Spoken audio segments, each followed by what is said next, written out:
At my father's funeral, I leaned on my husband for support, until I found him outside behind the chapel, whispering promises to his mistress about starting fresh now that she's distracted.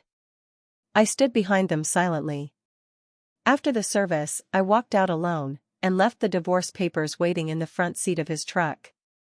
My name's Dana, I'm 43, and I live in Lubbock, Texas. Born and raised. I'm a second-grade teacher. Been doing it for years. I'm used to chaos, but nothing prepared me for this. Last year, I lost my dad. Heart failure. It wasn't exactly sudden, but no one thought it would happen so fast. One week he was joking about football with me over burgers, the next I was sitting in a funeral home picking out music and crying in front of strangers. He was my hero. The kind of dad who didn't talk much but showed up for everything. Never forgot a birthday. Called just to say hi. He hated hospitals but sat beside me the entire time I went through that first messy divorce years ago. And when I married Tyler, he was the one who walked me down the aisle. I'll never forget what he whispered that day, "This one's solid, baby girl. You're safe now." I clung to that. For years, I believed it. Tyler was my second husband. We met when I was 33. He was charming, the kind of man who makes you feel seen. The first time we met, he fixed my car and flirted just enough to make me blush. Not too pushy. Just the right amount of smooth. He owned a mechanic shop, worked hard, and loved country music and grilling on Sundays. He was strong in that quiet way men are when they think fixing things with their hands means fixing everything else too. I thought I finally had someone I could trust. We were married almost 9 years. No kids, we tried, it just didn't happen. It hurt, but I made peace with it. So when I lost my dad, I leaned on Tyler harder than I ever had. The day of the funeral, I could barely breathe. I couldn't get my makeup right. I had to redo it twice because I kept crying it off. Tyler helped zip my dress. Held my hand in the car. Touched the small of my back while I walked into the church. He was my lifeline. Or at least, that's what I thought. The funeral was held at a chapel just off 34th Street. Same place we had my grandma's service back in '09. Small building. Brick exterior. A parking lot in the back that spills into some trees and a dumpster area. After the service, people hung around. You know how it is, neighbors, coworkers, family you haven't seen in years. They tell you how sorry they are, hug you like they mean it, and then go back to their lives. I started feeling overwhelmed. I couldn't breathe. The noise, the hugging, the fake smiles, it was too much. So I slipped out the side door. I just wanted to get some air. That's when I heard it. I heard his voice. Tyler. I turned toward the back lot, near the edge of the building where the chapel butts up against a grove of trees and the dumpsters. And I saw him. He wasn't alone. There was a woman. Younger. Slim, long blonde hair. Couldn't see her face. She had her hand on his arm. They were standing so close I almost thought he was hugging her. I stopped. Froze. I couldn't move. I didn't want to believe what I was hearing. He said, "Now's our chance. She's broken. We can finally start fresh. No more sneaking around. We can be real now." My heart dropped. I wanted to throw up. The woman giggled, like they were sharing a secret, not standing at a man's funeral. She said, "You think she won't catch on?" And he laughed. He laughed. "She's too distracted. She won't even see it coming." I stood 10 feet behind them, in my black funeral dress, hair still wet from crying, hearing my husband talk about throwing me away like I was trash. At my father's funeral. Like it was the perfect time to move on. I didn't speak. I didn't gasp. I didn't fall to my knees like some movie. I just turned around and walked back inside. People were still talking. My aunt was telling someone about how Dad loved chili dogs. I smiled. I nodded. I sat through the rest of the gathering like I didn't just watch my whole marriage die behind a dumpster. When it ended, Tyler offered to drive me home. I said I'd ride with my cousin, and he nodded like he didn't know what was happening. I watched him walk to his truck. He opened the door and leaned in to move something off the passenger seat. That's when I did it. I grabbed the manila envelope from my purse and walked across the lot. He wasn't looking. I opened the truck door, slid the envelope on the seat, and closed it gently. Divorce papers. Signed, dated, and ready to file. What Tyler didn't know was I'd already suspected something for months. I saw the signs. The late nights at the shop. The sudden texting at weird hours. The new cologne. I didn't have proof, but my gut was screaming. So I had a lawyer draft up papers just in case. Just in case I ever had enough.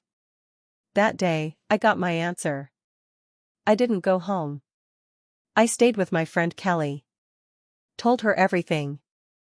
We sat on her porch drinking sweet tea, and I cried harder than I ever had in my life. Not for Tyler. For my dad.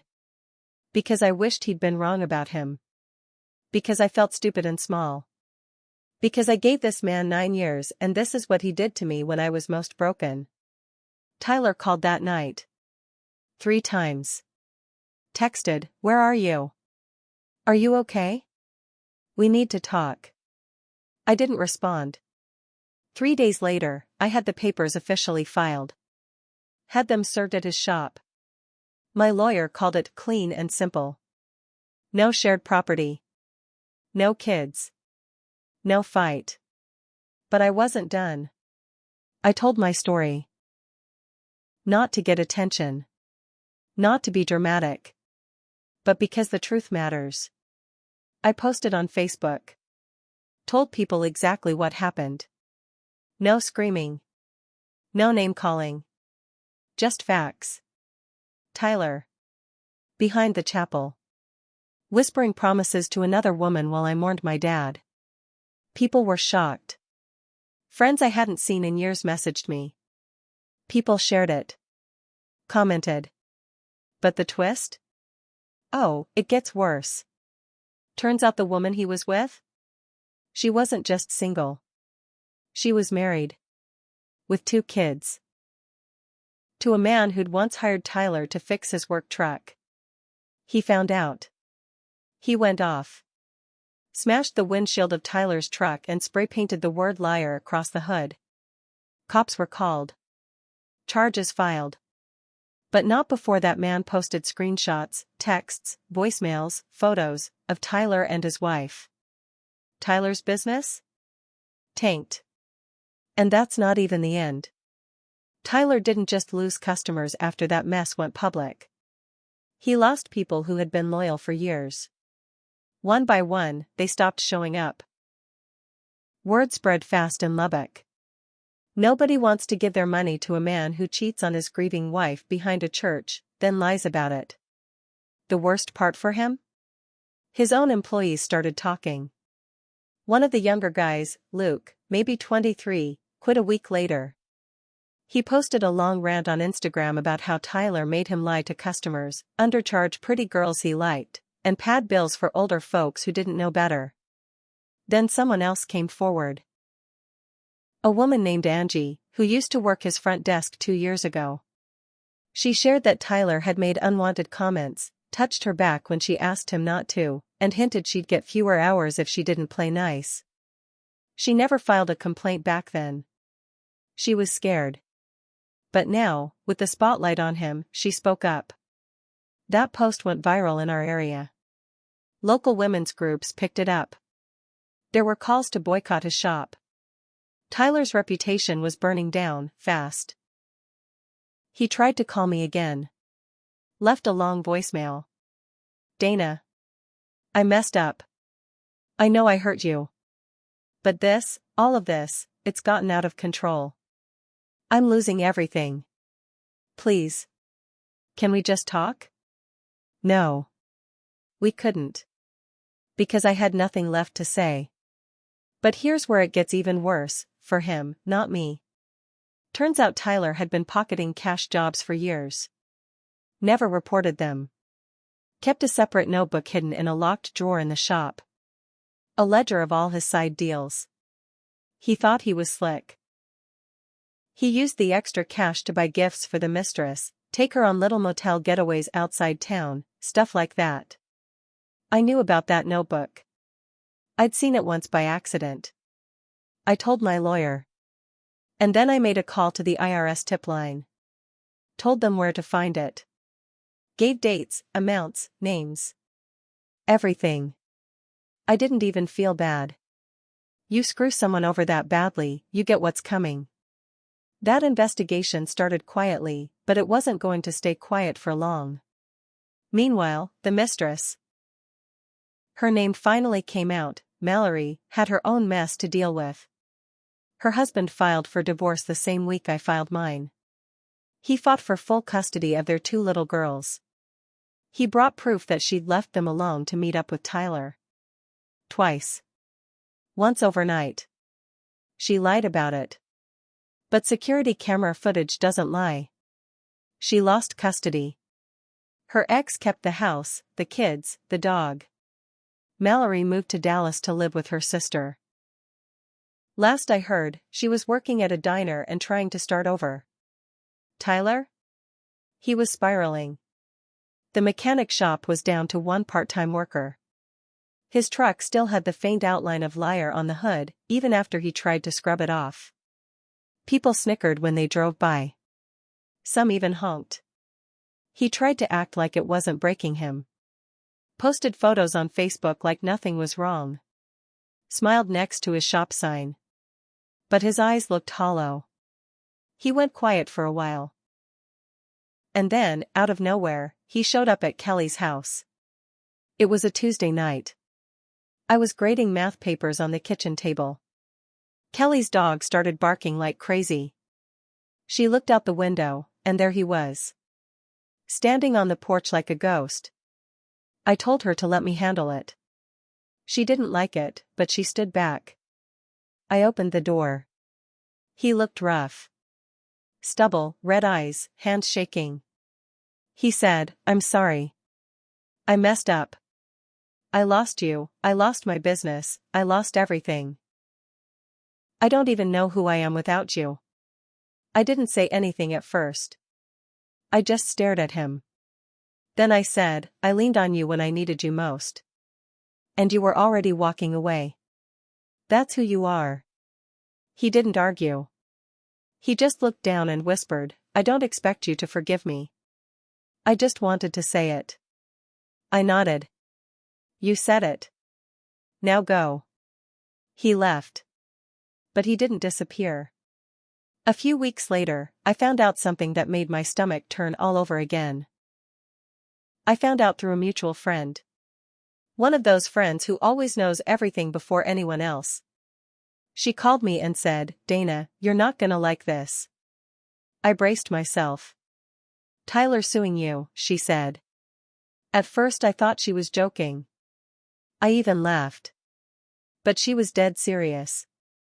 Apparently, Tyler had filed a civil claim against me. Said I defamed his business and damaged his reputation by spreading false information online. Claimed my Facebook post cost him clients and income, and that I intentionally ruined his professional life out of spite. I felt like I'd been punched in the chest. After everything, after what he did, he was blaming me? My hand shook as I pulled up the court filing. Sure enough, there it was. Tyler Grant versus Dana Ridley. It looked ridiculous. Petty. But it was real. My lawyer called it a desperation move. Said he'd seen stuff like this before. People trying to flip the narrative when they lose control. "He's trying to scare you," my lawyer told me. "Make you backpedal. Make you look like the crazy one." I wasn't scared. But I was tired. We filed a response. My lawyer was sharp, thank God. He gathered everything. Screenshots of texts. The voicemail. photos, witness statements. He even got statements from Tyler's old employees about what they'd seen behind the scenes. That's when we found something I hadn't expected. One of Tyler's former workers, Ben, a guy in his 30s who used to manage the books, came forward with more than just words. He had copies of Tyler's side ledger. Not just pictures. Photocopies. With handwritten notes from Tyler about how to keep certain income off the record. Dates. Names. Even code words for some customers. Ben had taken them as backup when he quit, just in case. And now, he gave them to us. My lawyer turned them over to the IRS and kept copies for court. We amended our response to Tyler's lawsuit to include counterclaims, libel, emotional distress, and malicious prosecution. The game had changed. Tyler had gone from someone who betrayed me behind a church to someone who tried to drag me through court to save his own skin. And now, everything was about to come out in the open. The court date was set for late spring. I took unpaid leave from work to prepare. I didn't want to face him in a courtroom, but I had no choice. He forced it. But here's the real twist. 2 weeks before the hearing, I got an anonymous email. No name. Just a burner Gmail address. Subject line, you need to know the whole story. Inside were 2 attachments. The first was a scanned copy of a motel receipt from 3 years ago. Tyler's name. Mallory's name. Date. Time. Room number. The second was worse. It was a scanned prenup. My prenup. Only, it had been altered. My signature was on it, but the language was different than the copy I had in my files. The original said we'd split all shared assets evenly. The altered one made it look like I'd waived all claims to the house, cars, and anything tied to the shop. My hands went cold. My ears rang. I stared at the screen in total disbelief. Someone had forged an updated version of our prenup. And I had a good idea who. But here's the part that made me sit down and hold my chest like an old woman about to faint. There was a name at the bottom of the document. Not Tyler's. Mallory's. She had notarized it. She worked part-time at a title office a few years back. She had access to documents. She had a notary stamp. And I realized what had happened. They had planned this. Long before my dad died. Long before the funeral. They had been setting it up. Changing paperwork. Hiding money. Preparing for the moment I'd be distracted so they could walk away with everything. I had been married to a man who didn't just cheat. He conspired. He built an exit plan with another woman while pretending to be my safe place. And now, all of it was coming to light. The day I got that anonymous email, everything shifted. My hands were still shaking when I forwarded the documents to my lawyer. He called me immediately. "This is fraud," he said. "Real fraud. If they doctored a prenup and filed it, we're not just talking about a divorce anymore. We're talking felony." I couldn't breathe for a minute. I had to sit down, close my eyes, and remind myself where I was. Kelly came into the room and found me on the floor, clutching my phone like it was going to explode. I told her everything. She didn't say a word. Just opened the freezer, grabbed a pint of ice cream, handed me a spoon, and sat next to me. We both knew this wasn't just about heartbreak anymore. This was war. The courtroom showdown 2 weeks later, I stood in a courtroom with Tyler 10 feet away from me. He looked like hell. Pale. Sweaty. Hair thinner than before.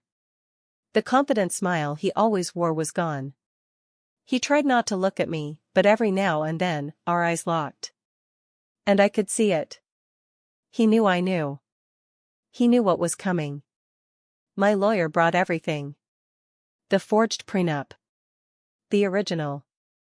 The notary stamp belonging to Mallory. Her old employment records. The motel receipt. The testimony from Ben and Angie. Screenshots of the mistress texting Tyler about keeping the papers hidden until Dana cracks. We had it all. The judge asked Tyler's lawyer if they wanted to respond. They didn't even try. They asked for a recess. When they came back, they quietly dropped the defamation case. Tyler looked like he was going to be sick. My lawyer didn't let up. He asked the court to refer the forgery to the district attorney's office. He pushed for a full investigation into Tyler and Mallory for document fraud and conspiracy. They were both subpoenaed. Within a month, Mallory had been arrested. Mugshot, charges, everything. She cried in court and tried to blame Tyler. He turned around and blamed her. Neither of them had a leg to stand on. The district attorney offered them both a deal: plead guilty, cooperate with the investigation into financial fraud, and avoid jail. Or go to trial. Mallory took the deal. Tyler didn't. He thought he could beat it. He couldn't. The fall 3 months later, Tyler was found guilty of document fraud, falsifying financial records, and attempted theft by deception. He was sentenced to 18 months in prison and 5 years probation. The judge didn't hold back. He said, "You took advantage of someone at their most vulnerable moment, and you did it with planning, malice, and cowardice." Tyler's mechanic shop was sold at auction to help pay his court fines and restitution. Everything inside was stripped. Tools, lifts, parts, all gone. His name on the sign was painted over. I got the house. I got half his retirement fund, what was left of it. I also got one thing he never expected: a reputation. People in Lubbock started calling me the widow who burned down the cheater. At first, I hated that. But now? I've come to accept it. The part you didn't expect: a few months after the dust settled, I found something in my dad's old office. A letter. Handwritten. Unsent. It was addressed to me. He'd written it just a week before he died. He must have been planning to give it to me at his birthday. It said, "If you're reading this, I'm probably gone. And I want you to remember something. You were always too kind for this world. But kindness doesn't mean weakness. If someone ever hurts you, don't let it rot you. Turn it into fire. Use it. Burn clean. And walk out strong. You're a Ridley. We don't stay down." I cried like a baby. I kept that letter in my purse every day of the court case. Still do. And me? I moved out of Kelly's house eventually. Bought a small home on the edge of town. Nothing fancy. Just quiet. I started therapy. I joined a grief group. I even started painting again, something I hadn't done since college. Last month, a man named Will asked me out for coffee. He's a widower. Kind eyes. Runs a hardware store. I said yes. Not because I need a man. But because I'm finally at peace. And Tyler? He got out of prison last month. Word is, he's staying with his brother in Amarillo. No job. No car. No Mallory. Someone spray-painted liar on the mailbox the day he moved in. I didn't do it. But I smiled when I heard. Because karma isn't always loud. Sometimes, it's slow. Sometimes, it's quiet. And sometimes, it looks like a man sitting alone on a porch in a town that finally saw him for what he really is. And me? I walked away. Stronger. Sharper. Free.